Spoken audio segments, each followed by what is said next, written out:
નમસ્કાર મિત્રો, વાપી રિપબ્લિક ન્યૂઝમાં આપનું સ્વાગત છે। વલવાડા તળાવ પર રસ્તા મુદ્દે વિવાદ ગરમાયો।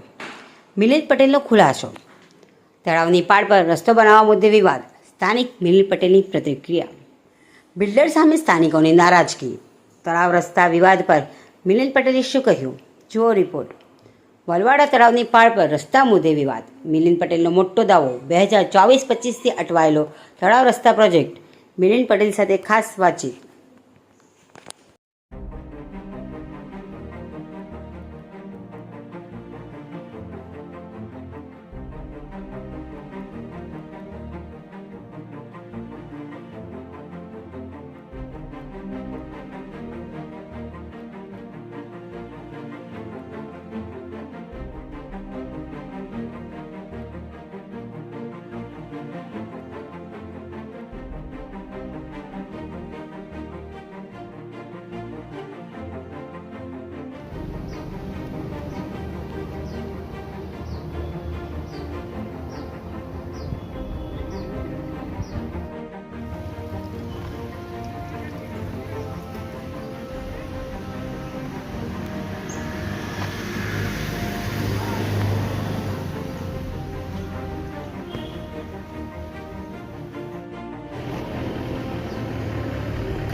મારું નામ મિલન કુમાર જયંતિલાલ પટેલ છે। હું વલવાડાનો ખેડૂત છું। મારે તળાવની પાળ સાથે જમીન સંકળાયેલી છે।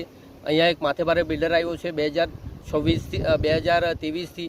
એ માણસને મેં અટકાવ્યો હતો રસ્તા માટે, ત્યારે બી એણે સેંકડો ઝાડો કાપી નાખ્યા હતા। મોટા મોટા તળાવનું ફેન્સિંગ કાઢી નાખ્યું હતું, બ્લોકો કાઢી નાખ્યા હતા। અમારો સખત કેસ ચાલ્યા કરતો હતો અને એને પછી 10 ફૂટનો રસ્તો બી આપવામાં આવ્યો, છતાં પણ અમે 2024માં અને 25માં 15 ઓગસ્ટના દિવસે પોડાર સ્કૂલવાળાને લાવીને 500 ઝાડો લગાવી 10 ફૂટના ઝાડ હતા।